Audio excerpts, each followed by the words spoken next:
d'être ensemble avec vous ce soir. Je suis très, très, très content. Je ne sais pas si j'ai un programme ce soir. Je voulais écouter le programme qui vient de vous parce que c'est vous qui nous dirigez ici. Personnellement, je suis disponible ce soir pour les programmes qu'on m'a donné. Les programmes qu'on m'a donné. Bon, je pense que le problème est réglé. Non. Est-ce qu'on peut commencer?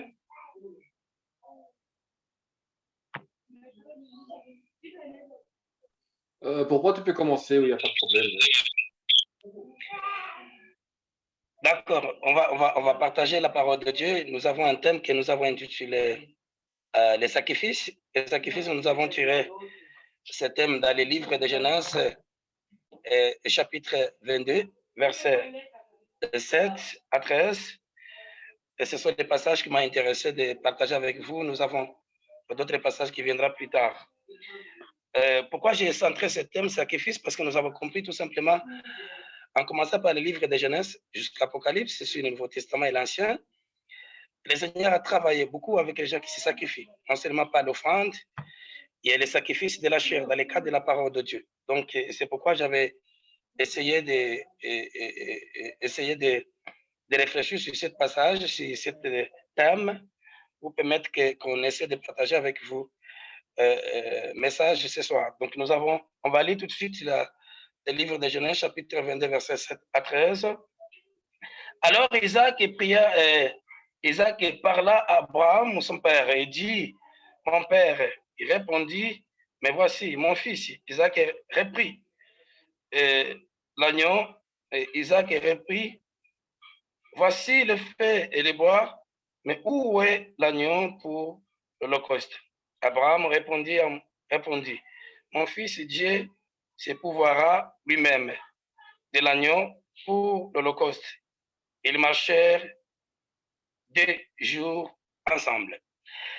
J'essaie de lire la parole de Dieu dans ce passage qui m'a intéressé parce que quand on regarde le parcours d'Abraham, c'est le parcours important qui est basé sur les sacrifices. Parce qu'au départ, et la Bible nous renseigne qu'Abraham a décidé de quitter la maison de son père à travers l'ordre du Seigneur, l'ordre de Dieu, pour aller dans les pays où le Seigneur avait besoin de lui. Quand on lit la parole de Dieu, le Seigneur voulait qu'Abraham soit son fils, se débarrasser avec la vie de la famille pour vivre avec Dieu, pour être dirigé par Dieu et commandé par le Seigneur. Abraham a sacrifié tout ce qui est la famille pour obéir à la parole de Dieu. C'est la première chose qui m'a intéressé pour le moment.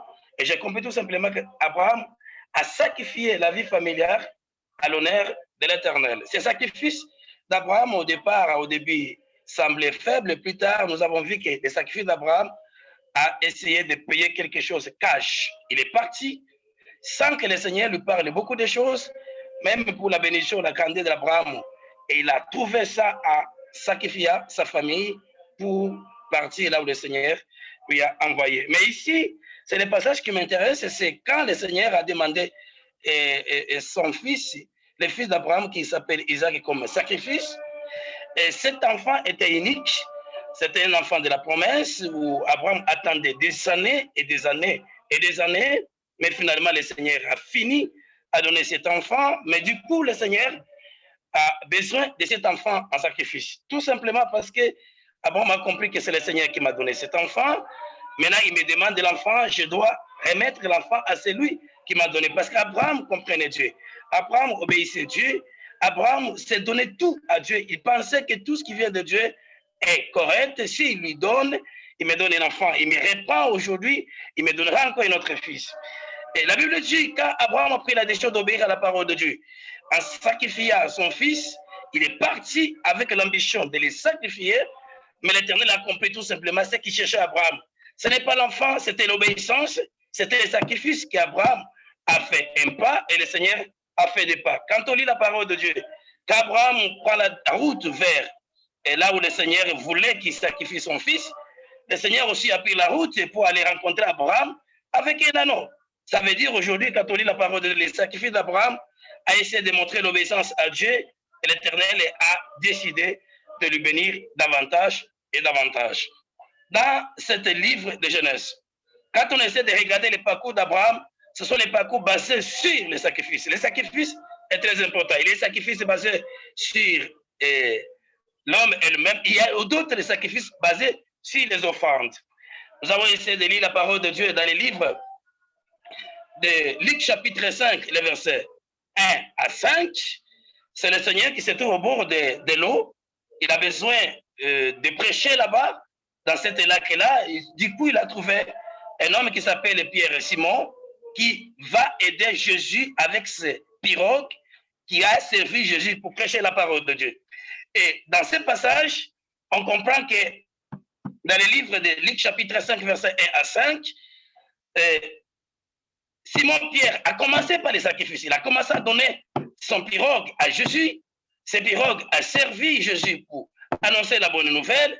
Et c'est plus tard, les mêmes pirogues, et le Seigneur a utilisé un miracle pour permettre que cet homme trouve beaucoup de poissons dans l'eau. Donc, nous avons compris tout simplement que les sacrifices de Pierre aussi, dans le cadre de la parole de Dieu, a payé, parce qu'au retour, il a reçu que la bénédiction qui vient est de la part du Seigneur Jésus-Christ. Dans tout ce que nous sommes en train de faire, au-delà de la prière, les sacrifices, il est très important, surtout quand on se sacrifie à ce qui concerne l'œuvre de Dieu ou la parole de Dieu. Il y a les sacrifices aussi basés sur les offrandes que nous avons lues dans les livres de Genèse, chapitre 21, verset 12. Nous avons aussi les livres de Deuxième Roi, chapitre 4, verset 8 à 12. Cette femme sunamite qui a vu Élisée partir, il prêchait, il faisait le travail de Dieu, mais cette femme a pris tout simplement la décision de parler avec son mari pour que le prophète Élisée trouve la place sur sa maison. Donc, il vient manger et plus tard, on a même préparé la chambre pour l'homme de Dieu qui s'appelle Élisée, mais nous avons vu les sacrifices de cette femme sunamite a payé plus tard.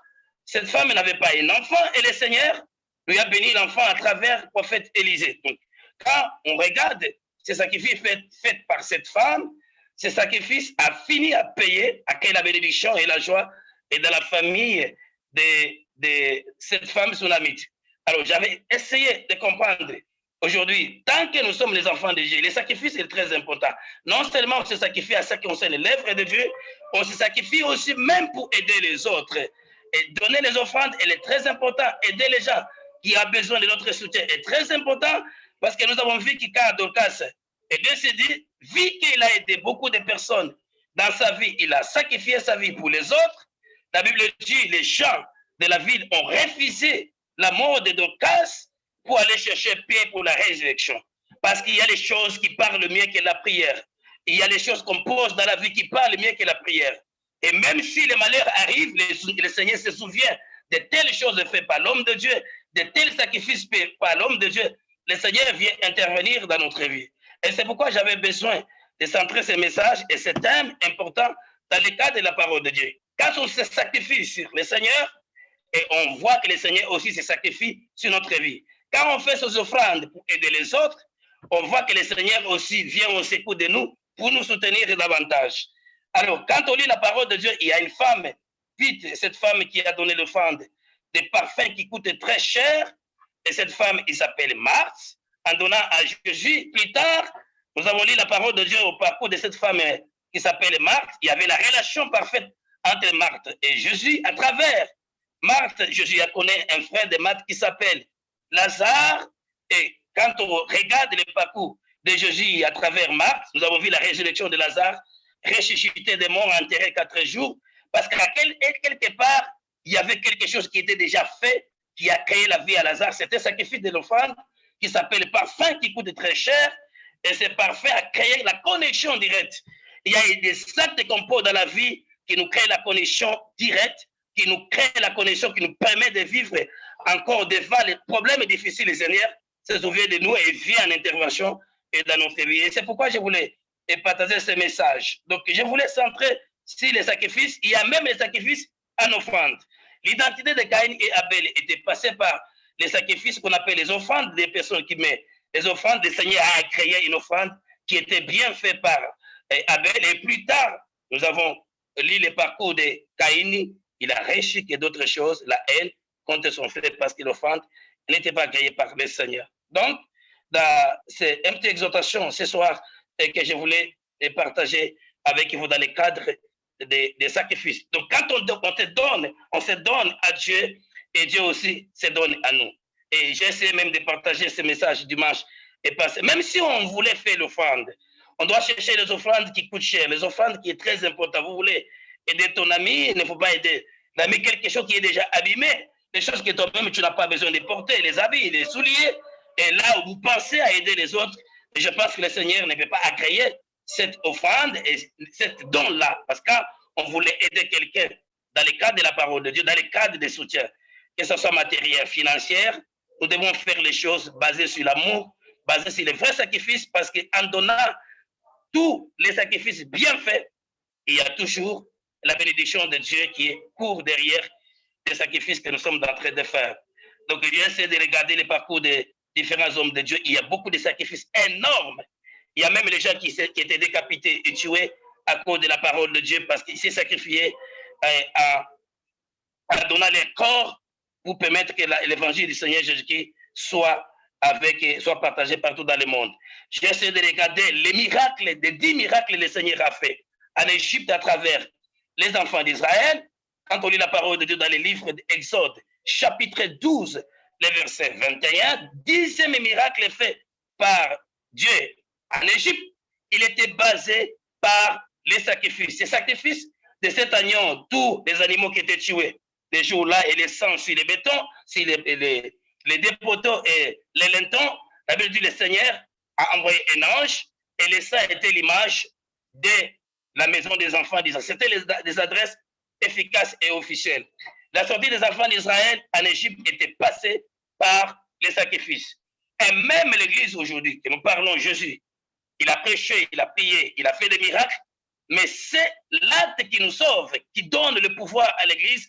Et le Seigneur aussi est passé par les sacrifices, la croix de Golgotha, comme une offrande pour venir sauver les peuples qui étaient perdus, qui n'avaient pas la lumière, et les peuples qui marchaient dans les ténèbres. Et c'est pourquoi je voulais essayer de partager avec vous ce message qui est passé par les sacrifices.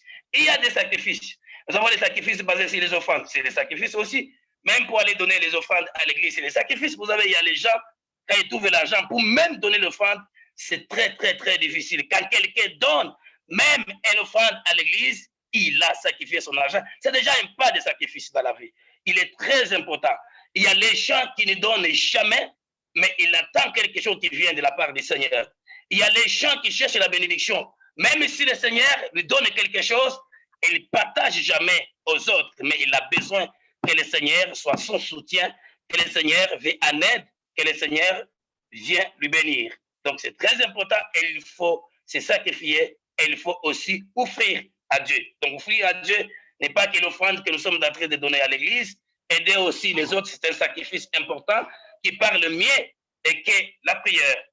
J'ai vu quelqu'un ici, c'est un exemple que je donne. Au Congo, un jour on construisait l'église, on a essayé de construire l'église. À l'intérieur de l'église, il y a une dame qui est venue, c'est ici chez nous, il dit tout simplement, les parties où les pasteurs, là où il y a la chair, donne-moi, je vais construire avec mon argent. Alors on a terminé la construction de l'église. Après la construction de l'église, la dame a appelé les gens qui devaient construire les parties de la chair selon ses modèles, selon ses pensées. On a construit cette chair selon la pensée de la dame et la chair est terminée. Et plus tard, l'enfant est décédé. Il avait l'enfant unique. Il appelait pasteur parce que l'enfant était malade. Il a besoin que cet enfant soit guéri. Le pasteur est arrivé, il a prié, mais l'enfant est décédé. Et la femme a refusé d'enterrer son enfant. Il a dit tout simplement, je dois partir à l'église. Il est parti à l'église, il a fermé toutes les portes de l'église. Il est entré, il a déposé l'enfant là où il a construit pour l'Éternel. Il a dit à Dieu, c'est moi qui a construit à l'honneur de toi. J'ai sacrifié tout ce que j'avais pour toi. Aujourd'hui, je dois sortir avec mon enfant vivant. Les gens pensaient qu'il est fou. Du matin jusqu'au soir, vers 18h, 19h, la dame, il est sorti, l'enfant vivant. Et quand on fait les sacrifices à l'honneur de l'Éternel, l'Éternel aussi se souvient de nos sacrifices pour venir nous guérir, pour venir en intervention de notre vie. C'est très important. Tous les sacrifices que nous sommes en train de faire, que ce soit de la parole de Dieu, c'est les semences importantes que nous sommes en train de semer devant le Seigneur, devant les difficultés et malheurs qui arrivent. Le Seigneur se souvient pour venir en aide, au secours de notre vie. Et c'est pourquoi je voulais partager avec vous ces messages. Je voulais que chacun de nous prenne conscience de la responsabilité de ces sacrifices à l'honneur des ténèbres. Non seulement de prêcher la parole de Dieu, même les offrandes que nous sommes en train de faire à l'honneur de l'Église ou du Seigneur, c'est déjà un sacrifice qui parle mieux que la prière. Quand je regarde le parcours d'Abraham, malgré il était un homme de Dieu, beaucoup de sacrifices étaient faits par cet homme de Dieu. Et tous les sacrifices qui étaient faits par Abraham a fini toujours à payer, à toucher Dieu pour se souvenir d'Abraham et les bénir, et les bénir, et les bénir davantage, parce qu'Abraham était un homme de sacrifice, un homme qui obéissait à Dieu, un homme qui faisait que la volonté de Dieu, un homme qui allait là où Dieu l'envoie, sans douter, sans se poser mille questions, parce qu'il mettait confiance à Dieu, à celui qui l'a appelé. Et c'est pourquoi ce soir, ici chez nous, je voulais partager avec vous ces messages. Donc les sacrifices m'intéressent dans tout ce que nous sommes en train de faire. Que ce soit dans le cas de l'évangile, et dans le cas des offrandes, dans le cas des soutiens aux autres, nous devons se sacrifier pour permettre que le Seigneur aussi se souvienne de nous dans le cas de la parole de Dieu. Il y a un homme qui s'est sacrifié avec Dieu, malgré condamné à la mort. Il s'appelle, cet homme c'est Daniel, en multipliant la prière au moment la prière il est interdit, mais en faisant confiance à celui qui est plus fort que le roi, il s'appelle Dieu. Le sacrifice de Daniel a fini à payer un jour plus tard aux forces des lions. Dans les trous des lions, le Seigneur est descendu pour créer les miracles impossibles, qui a créé la gloire de Dieu dans tout le royaume, qui a créé l'identité de Dieu devant ce peuple qui était perdu à travers Daniel. Parce qu'il y avait un sacrifice. Daniel a couru la mort, il a décidé de mourir, de ne pas abandonner sa foi, être chrétien, être serviteur de Dieu jusqu'au bout, malgré la loi lui interdisait de prier, mais le Seigneur, il est venu au secours de cet homme. C'est pourquoi je voulais partager ces messages à travers les sacrifices. Tout ce que nous sommes en train de faire, nous devons se sacrifier à l'honneur de l'Éternel, que ce soit dans notre corps pour la parole de Dieu, mais que ce soit ce que nous possédons comme l'argent et les matériels à l'honneur de Dieu. C'est très important. Les sacrifices parlent mieux que la prière. J'ai vu sacrifices importants des deux hommes de Dieu qui sont partis en Macédoine. On connaît des passages bibliques dans les livres des Actes des Apôtres, chapitre 16, versets 16, 22 à 25. Nous avons vu Paul et Silas est partis, là où le Seigneur les a envoyés, mais par l'ordre de l'Éternel. Mais après, quand vous lisez la parole de Dieu, ce sont les gens qui étaient sacrifiés. Au lieu de donner les coups, rien que parce qu'ils sont partis à obéir la voix de l'Éternel, mais se retrouvent en prison, sacrifiés, humiliés davantage, et plus tard, le Seigneur est venu honorer les hommes de Dieu, les deux hommes qui sont partis comme les hommes faibles en prison, mais ils sont sortis comme les hommes forts. Voilà quand on se sacrifie sur le Seigneur, quand on se sacrifie sur le travail de Dieu, quand on te met corps et âme à cause de la parole de Dieu, le Seigneur finira toujours à venir à nous récompenser un jour. Nous avons vu beaucoup des hommes de Dieu qui ont fait cette part de responsabilité. Et bien aimé, et c'est pourquoi je voulais partager avec vous ce message important sur les sacrifices. Je me suis centré sur des choses, il y a les sacrifices humains qui n'ont rien à voir avec les offrandes. On est là pour se pousser, pour se souder à ce qu'on sait la parole de Dieu. On est là pour faire tout, pour permettre que le travail de Dieu avance. On est là pour prêcher. On est là pour chanter. On est là pour faire ceci, cela. Ce sont les sacrifices qu'on est en train de faire à l'honneur de l'Éternel. Devant un problème, le Seigneur se souvient de nous. Il y a d'autres sacrifices qu'on est en train de faire dans la vie. Et par exemple, les sacrifices de l'offrande et de les autres. Ce sont aussi les sacrifices que nous sommes en train de faire. Or, ces sacrifices parlent mieux que la prière. Quand on lit la parole de Dieu, il y a beaucoup de gens qui ont fait cela.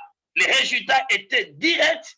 Les résultats étaient faciles. S'il y a un parti où Dieu est facile de répondre à travers notre prière, c'est les parties de sacrifice. Dieu répond facilement et Dieu agit facilement avec l'Église, avec les enfants de Dieu. Donc, voilà le message que je voulais partager avec vous. Mais je ne voulais pas qu'on lise ce soir parce que nous avons la lumière qui est faible chez moi. Mais je voulais tout simplement vous parler quelques minutes pour donner le temps à Pasteur David et à Pasteur Claire aussi, s'il y a quelque chose à ajouter, mais sinon, j'avais préparé quel est un sacrifice. Nous sommes dans de se sacrifier à ce qui concerne le travail de Dieu. Nous sommes dans de se sacrifier à ce qui concerne les offrandes et les autres. Ce sont les sacrifices que nous sommes en train de faire. Mais à la fin de ces sacrifices, on voit toujours les résultats. Et tout le monde qui ont entré dans ce chemin, ils ont vu les résultats. Comme le Seigneur, il a vu que l'Église est sauvée, il nous a établis dans les droits, il nous a mis dans l'Église à travers les sacrifices, ou même une offrande sur la croix de Golgotha. Je lis la parole de Dieu, même quand Jacob a voulu quitter Canaan pour se rendre en Égypte, en route, il est parti à un moment donné, il est parti donner l'offrande à l'Éternel pour poser la question si les chemins qu'il passe, si l'Éternel, il est d'accord avec lui pour qu'il parte en Égypte. La Bible dit, le Seigneur lui dit, va, je suis avec toi. Le Seigneur a répondu positivement et Jacob a poursuivi la route vers Égypte parce qu'il avait la faveur de Dieu. Donc, il est très important, tout ce que nous sommes en train de dire aujourd'hui, que les sacrifices est très important. Que ce soit les sacrifices des offrandes est très important, même les sacrifices humains que nous sommes en train de se sacrifier à cause de la parole de Dieu. Il y a les hommes de Dieu qui sont persécutés dans le monde à cause de la parole de Dieu. J'ai essayé de voir les parcours des 12 apôtres et plus que Paul. Parmi les 12 apôtres, selon l'histoire que j'ai essayé de consulter, il n'y a qu'une seule personne qui a vieilli et tout le monde soit assassiné, et soit tué, soit mort en prison à cause de la parole de Dieu. Ce sont les sacrifices énormes à l'honneur de l'Église pour permettre que la parole de Dieu soit assise partout dans le monde, mais il y a les gens qui se sacrifient pour ce travail-là. Donc c'est ce sacrifice que je suis en train de parler, qu'on ne doit pas baisser les bras, nous devons avancer à se sacrifier en faisant le travail de Dieu. Nous échouons, mais tout ce que nous avons dans la vie, tout ce que nous possédons, si ça va nous aider et que le travail de Dieu aille de l'avant, et nous sommes disponibles de le faire, parce qu'en se sacrifiant avec Dieu, on aura toujours les résultats positifs qui viennent de la part du Seigneur, du Jésus-Christ. Donc voilà. Et puis d'ailleurs, quand on lit la parole de Dieu, quand le Seigneur est arrivé dans le monde de sacrifice vers Jérusalem, nous avons lu la parole de Dieu que tout le monde a fait, y compris les disciples s'est débarrassés de Jésus parce que c'était le moment le plus difficile et compliqué. Seul Jésus avait la possibilité de tenir ces sacrifices-là, mais les disciples avaient la possibilité de se sauver parce que le Seigneur a connu le malheur seul sur la croix de Golgotha, rien qu'avec les deux voleurs à gauche et à droite. Donc voilà le message que je voulais partager avec vous. Que Dieu vous bénisse. Bonsoir.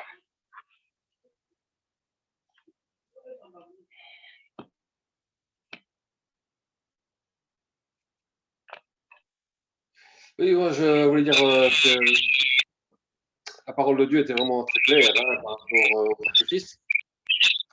Que beaucoup d'hommes de Dieu ne comprennent pas des fois qu'on doit se sacrifier pour la parole de Dieu. Parce que nous sommes arrivés à un point où on nous empêche maintenant à proclamer la parole de Dieu.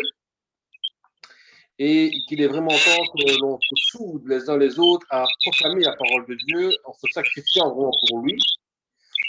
Tout comme Paul l'a fait pour récolter les offrandes, pour amener à Jérusalem quand il faisait les voyages missionnaires. C'est là qu'on se rend compte aussi que Paul a aussi sacrifié son temps pour que l'Église puisse croître, puisse grandir de plus en plus.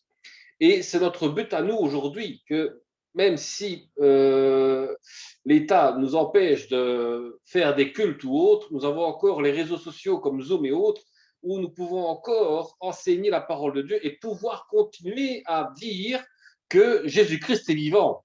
Parce qu'il arrive à un moment donné que nous sommes tombés dans un système où le chrétien ne veut plus sacrifier pour le Seigneur, se laisse manger par l'État, et ainsi nous devenons faibles spirituellement, et si on ne se renforce pas spirituellement par le Saint-Esprit et par la puissance de Dieu, comme l'ont fait Moïse, comme l'ont fait Abraham, comme l'ont fait tous les hommes de Dieu de la Bible, ce sont des images pour nous qui nous prouvent que nous, aujourd'hui, nous sommes encore capables de faire comme eux aussi, de pouvoir persévérer, sacrifier son temps pour le Seigneur.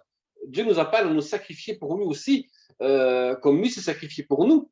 Hein, parce que quand j'ai lu, par exemple, l'histoire que le pasteur Noubi a parlé de Pierre, question de la pêche, mais Jésus a dit, allez jeter votre filet de l'autre côté où c'était plus profond. Parce qu'en fait, notre sacrifice doit être vraiment profond. Ce n'est pas un sacrifice superficiel. Nous devons avoir un sacrifice assez profond pour le Seigneur. Donc, ce qui veut dire qu'il ne faut pas avoir peur de sacrifier pour le Seigneur. Même donner une offrande pour aider les autres, ben, c'est toujours ça aussi qu'on peut faire parce qu'on fait pour le Seigneur. Voilà ce que je voulais juste donner comme aussi comme avis et comme consigne par rapport à pour la parole de Dieu sur le sacrifice, parce que le sacrifice, c'est vraiment donner son temps à Dieu. Ça, c'est vraiment un grand sacrifice que nous devons faire. C'est du temps dans la prière, la lecture, l'enseignement. Nous sommes vraiment appelés à chercher à sauver les âmes le plus possible, parce qu'au monde d'aujourd'hui, beaucoup de chrétiens commencent à se refroidir, deviennent quasi religieux, et s'il n'y a plus le Saint-Esprit, eh ben, il commence à tomber dans un piège de l'œcuménisme et tout ce qui s'ensuit. Et ça devient un grand danger permanent pour l'Église et un danger permanent pour tous les membres de l'Église aussi. Donc c'est pour ça qu'il faut vraiment insister sur la parole de vérité, sur le Christ lui-même vivant et toujours rappeler à combien le sacrifice du Christ a été fort. Parce que quand on lit Exode, comme Pasteur Numbi a lu tantôt aussi, le sang sur le linteau, c'est parce qu'il y avait un ange destructeur qui allait venir détruire des choses qui n'étaient pas de Dieu. Et ici, au monde d'aujourd'hui, l'ange destructeur, c'est quoi? C'est ce Covid-19 qu'on est toujours en train de parler depuis je ne sais pas combien de temps qu'on en parle de ce Covid-19, ce virus qui est en train de circuler. Mais nous qui avons le sang de Christ sur nous autres, nous savons que ce Covid-19 ne peut aucun mal sur nous, puisque nous sommes couverts par le sang de Christ. Donc, c'est ça que nous devons faire comprendre aux chrétiens. N'ayez pas peur de ce Covid-19, parce que vous êtes couverts par le sang de Christ. Et cet esprit destructeur ne peut rien faire à vous ni à votre famille, parce que vous êtes couverts par le sang de Jésus-Christ. Parce que le sacrifice a été fait une fois pour toutes pour que nous soyons sauvés. Et Satan n'a plus aucun pouvoir sur nous. Voilà, je vous laisse la parole.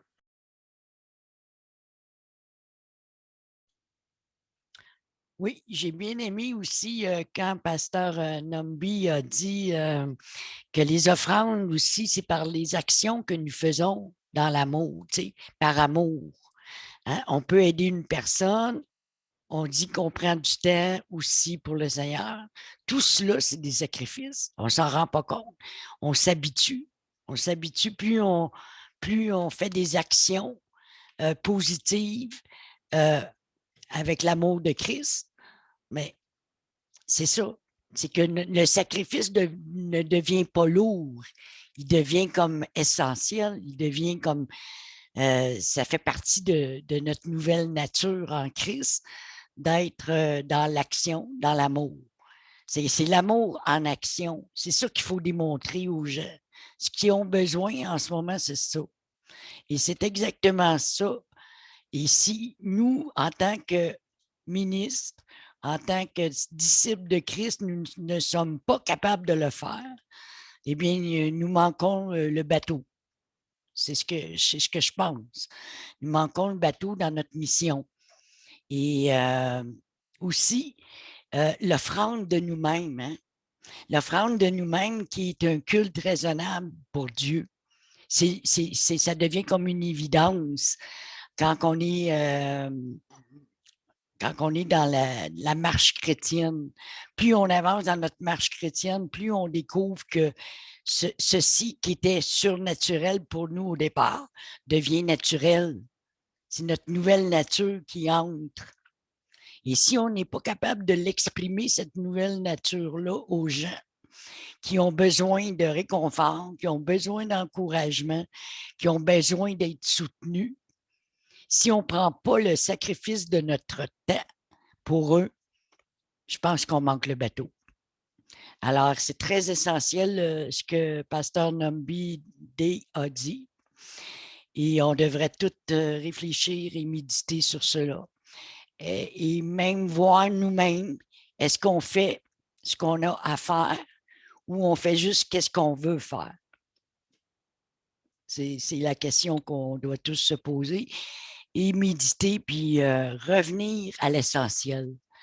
revenez. Quand Jésus est venu, il a fait le miracle, il a fait la multiplication des pains et des poissons parce que tout le monde avait faim. Il a répondu à un besoin.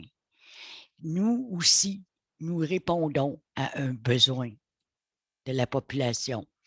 Surtout en ce moment, comme David nous mentionnait tantôt, Pasteur David nous mentionnait qu'il faut vraiment être à l'écoute des gens. À l'écoute des gens. C'est vraiment le secret.